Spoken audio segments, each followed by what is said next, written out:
What's up, guys? Welcome back to Newswave. A lot of questions have popped up when we see a game get announced for the Switch 1, but not the Switch 2. And now we're starting to get more and more of an explanation as to what's going on behind the scenes with Nintendo and developers and these dev kits. We'll go over that, though, here today. Also, we are going to be talking about maybe the weirdest handheld we've seen so far. This one looking to solve the situation around very expensive dual screen systems for emulating DS or 3DS games. You're going to want to see this handheld. And we'll be talking about Lost Soul Aside. That's out at the end of this week.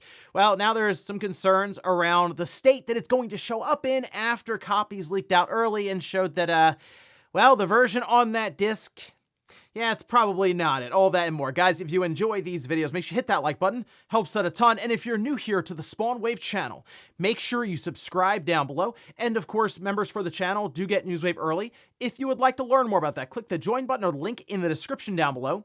And we're going to start today with Acclaim. Somehow that's what we're starting with. Well, Acclaim is a company that has gone defunct and then been revived multiple times now, and most recently, earlier this year.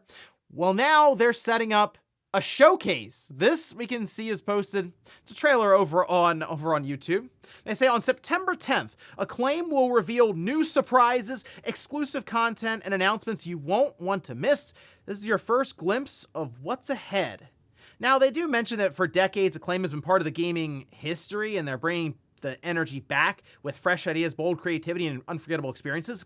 I'm not really sure if Acclaim owns anything or this new Acclaim, so I mean, it sounds like they're going to be focusing more on independent titles and maybe just new games in general, not really anything from their history necessarily.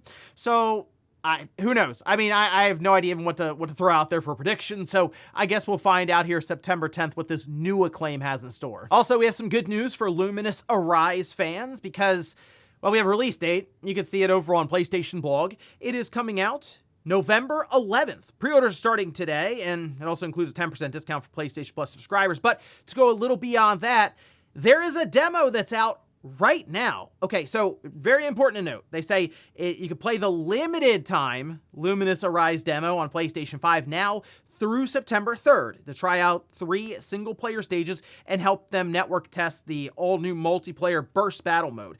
In this demo, they said that VR was not able to make it in. However, that is something that they will have in the final game, so rest assured that dozens of PSVR 2 fans out there, you will have that here. And it makes sense. Look, this is from the people who did Tetris Effect. I'm not the biggest Luminous person out there, but I do understand the quality and I think just how awesome of an experience Tetris Effect is. So I expect that exact kind of experience here, really how immersive it is, just with Luminous. And it looks cool, again, for Luminous fans out there.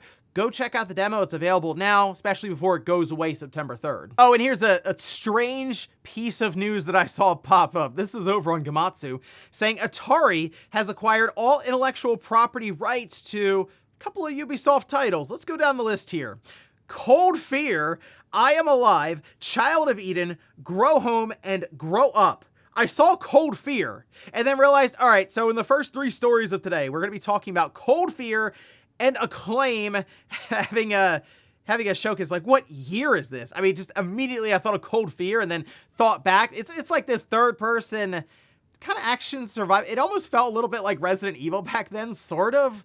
So it fits right in, I'll say, with the PS2 generation. I think I played it actually on the original Xbox at a friend's house, but just for some reason I read that, had that immediate nostalgia flashback of Cold Fear with the cover art and playing it with a couple of friends there back in the day. But there you go. Now Atari owns all these franchises for what they're worth. They say they're going to be bringing them to modern platforms. So, hey, at some point, you too can experience Cold Fear. And guys, with some of the quick news out of the way, let's get into the bigger stuff. Let's start right away with the situation around the Switch 2 that people have noticed and pointed out, but they're not really sure what's going on. And that's the case of certain titles getting announced, and there's no Switch 2 version, or the Switch 2 version is coming later, but they don't necessarily tell you when.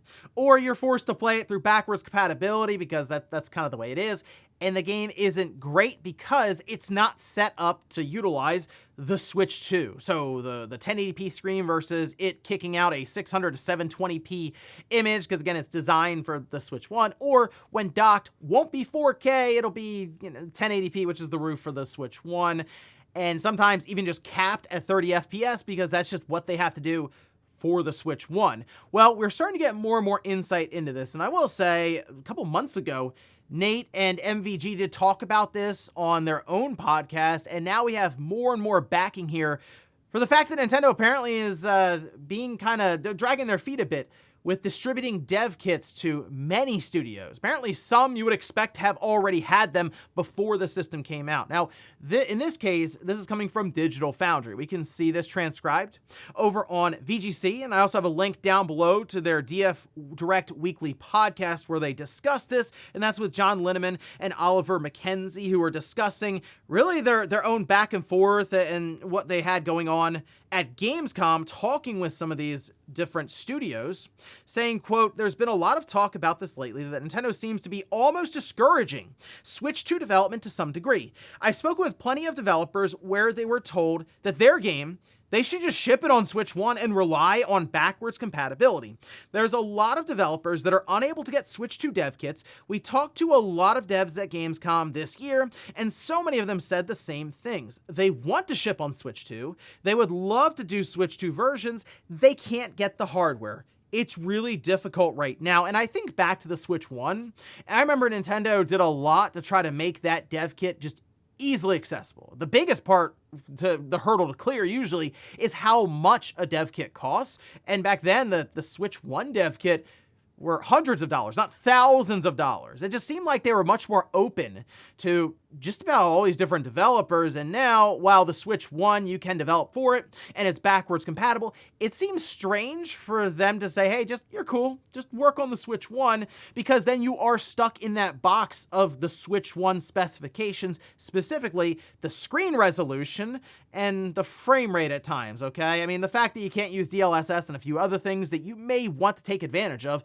for your game if you're going to shoot for even, you could have one, studio go, oh, we're going to do 1440p upscaled and use 120 FPS. But we can't necessarily do that without the Switch 2 dev kit.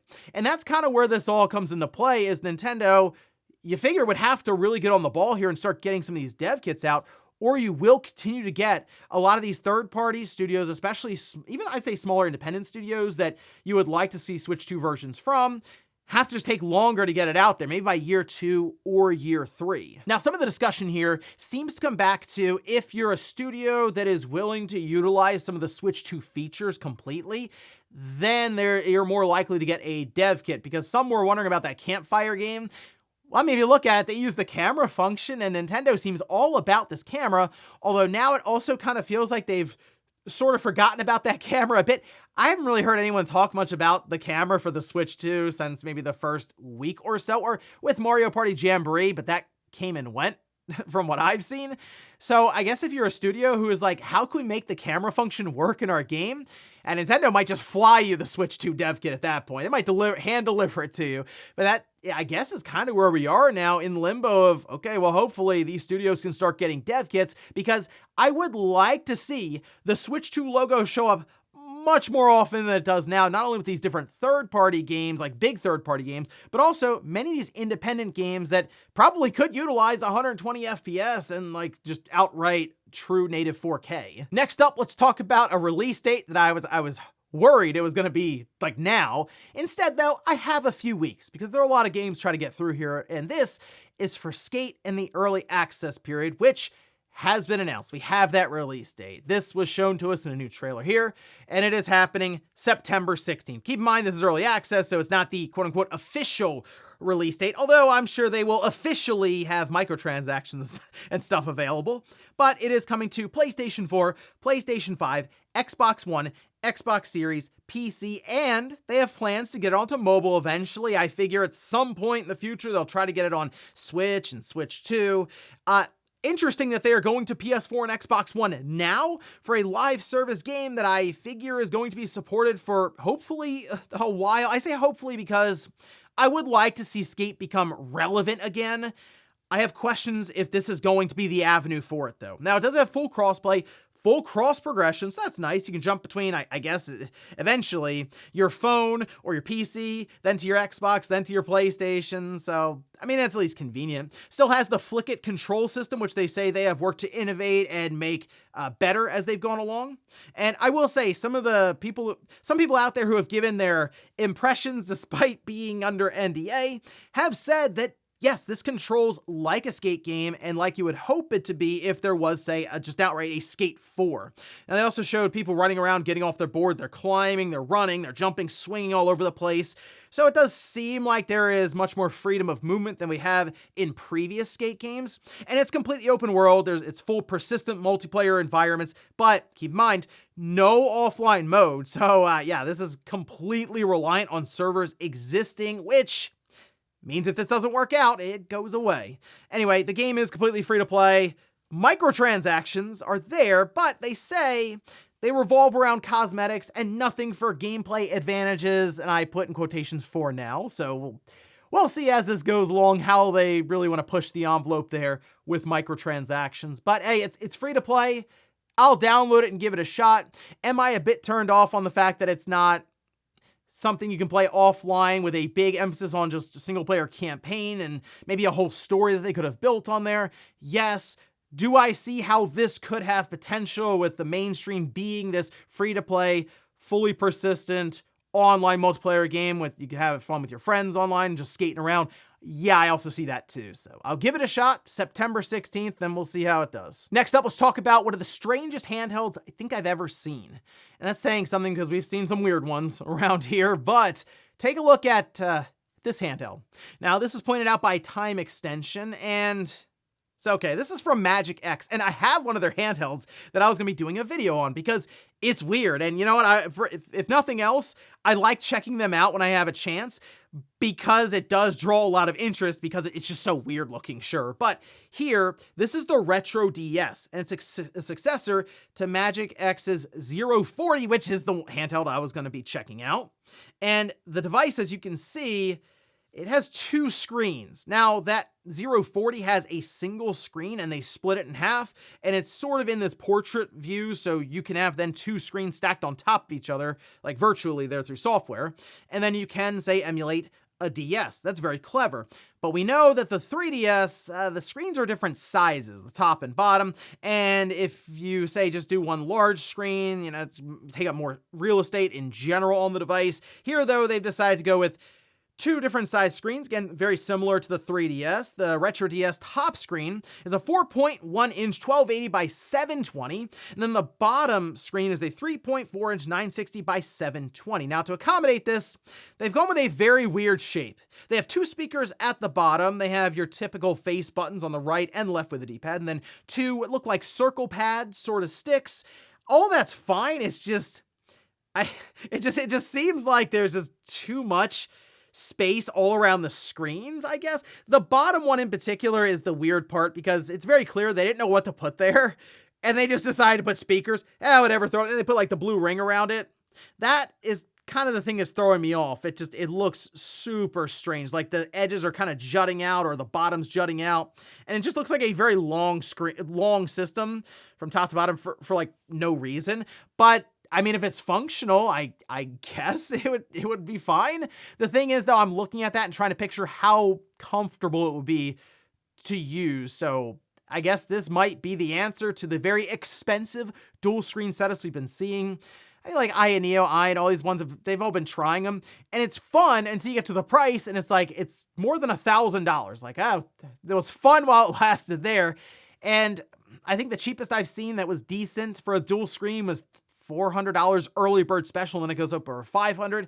So maybe this is the answer. You got to go with the 2DS approach, but just make it look even weirder. Can't be a cheese wedge, got to be whatever this is. So hey, if they release it, I'll check it out. But in the meantime, I'll check out the other handheld that they've released here pretty soon that does DS emulation, and I think a very interesting and certainly more sleek looking form factor than this. And in our last bit of news, let's talk about Lost Soul Aside, which has leaked out early. Go figure. It broke street date, and it was also acknowledged by just the official Lost Soul Aside account. So the person went to Reddit, started posting about it. That post got pulled down due to copyright, which that's a whole thing on its own. It's like, if they're just sharing information, should you be able to come through and copyright strike it? Because now it looks like you're just hiding info. But of course, the internet never forgets. And we can see this is posted. This is over on Tech4Gamers, saying in a now removed Reddit post, a user who appears to have received an early copy of the game shared some early performance metrics for the game on the PS5. The user notes that the game can't even maintain 20 FPS on the PS5 in quality mode, which is sure to raise eyebrows. The FPS drops are brutal, as even in the first fight, the game goes below 20 FPS. Other than that, it has been reported that the facial textures are poor and physics feel weird in cinematics. There was mention of a performance mode, and unfortunately the trade-off is pretty rough. As in, like, the resolution isn't great when you have to turn it down so far just to try to get 50, 60 frames. Yeah, it's looking a little sketchy. So we were thinking there would be reviews at some point. I mean, it's coming out on the 29th, so we're a couple of days away now. You figure, oh, okay, well, the reviews will go live at any minute now, right? Like maybe a day or two before. Not necessarily. And if they do, it's not really going to be reflective of what we end up getting, because there's a day one patch coming, and it sounds like it's going to be very, very important. This over on their account, which they seem to post this after that Reddit post went away, but here we go. They say, to deliver the most refined experience possible, a day one update patch will be available starting on launch day, August 29th. This update includes the following enhancements: comprehensive performance optimization, stability improvements for smoother gameplay, visually enhanced effects for deeper immersion in the dazzling world of the unknown powers, overall audio refinements for a more immersive sound atmosphere, final polishing and gameplay upgrades throughout for a complete adventure. I mean, it just sounds like the whatever version went on the disc is just like beta version, like kind of just junk at that point, because it seems like they are working to fix most of it with this day one patch. And yeah, that's what we see a lot now, but more so we're like just now coming off the heels of all the discussion around Metal Gear Solid Delta and the poor performance that's turning in. Here comes Lost Soul Aside potentially having worse performance, and now we're relying on the day one patch. Again, that's not new, but man, this is like hit after hit after hit with the discussion around optimization, if the developers are focusing on the wrong things even in development for a game. I will say here, I'm a little more sympathetic because Lost Soul Aside's been in development for, sure, 10 years, but it started out as like a single person's project. Like, they're just kind of building it out, and like Sony and a bunch of companies became very interested in it, and then they themselves built out in a full studio. So, you know, I'm checking this game out either way, but if it's terrible in terms of performance to where it completely breaks the immersion and makes the game difficult to play, you'll hear about it from me then. So I guess I'll find out on the 29th.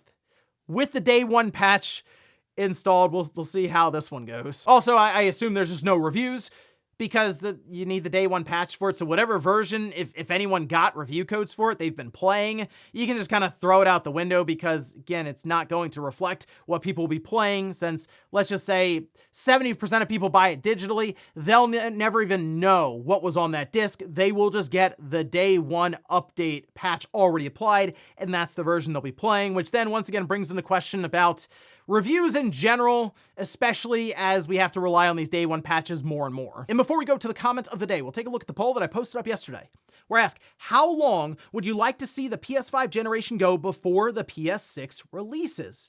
Wow, 2030 plus is that's the leading year. Oh, okay, 37%. 33% say 2028. 17% say 2029, 13% of people say 2027. Wow, that is the 7 years for the generation. Not long enough. 8 years is, okay, closer, but some people want a 10+ year generation. And it's really hard to blame people now, since one, we see prices of systems going up. So you're already thinking, okay, hold on, how much is that PS6 going to be in the first place? But also, I don't think we have another big jump in front of us. You could argue the jump from the mechanical hard drive to the SSD is a legitimate jump, okay? Like, in terms of just functionality and development and what we've seen from, I mean, almost the elimination of load times for the most part across the board, that is big. But where do you go from here? And that's always going to be the question, because it feels like more than ever, this is going to be a very incremental jump, more than we've ever seen before. So yeah, why push or rush to get it out now if you're barely going to notice what they're bringing to the table in the first place with the PS6? And we'll finish up with the comment of the day, as you're seeing here. This is from Gaming. Euler says achievements and trophies were a bigger thing when there were fewer of them. Having 10 platinums used to be considered pretty impressive. Now, anything less than like 100 plus doesn't get much of a reaction. Same with gamer score under 10,000. And yes, showing off your achievements is part of the appeal of the system, not just completionism. Yeah, I think it's fun to have trophies and achievements. To me, they don't hurt anything, but they were way more interesting back in the day. You're absolutely right, especially achievements. When those first showed up, it was like, whoa, I gotta build this achievement score. But then you had games come out that were very easy to get achievement points, or they were designed from the ground up to give you achievement points. And like the PS4, they got some junk games that was like, press a button, get a platinum. And it just flooded the PlayStation store with that. And there was, interest in trying to build up your platinum count or your achievement score so you would buy these games because it was easy. And I'm sure plenty of people spent money on those because they kept popping up, so they must have been somewhat successful. Sony worked to crack down on that a bit, but yeah, back in the day, I think it was just more interesting before it became more and more diluted as we went along with just very cheap platinum or cheap 1,000 gamer scores. And ladies and gentlemen, that's going to do it here for Newswave. If you enjoyed this video, guys, hit that like button. If not, hit the dislike. Leave comments down below about everything we talked about here today. If you missed yesterday's Newswave, I'll leave it up here in a card. Or maybe you want to go back in time to the days of Acclaim, but here, take a look at some of the physical PC games that were coming out, which does include Final Fantasy VII, Mega Man X, and a few others. I'll leave that in a video right below it. Thanks, guys, for watching, and I'll see you next time.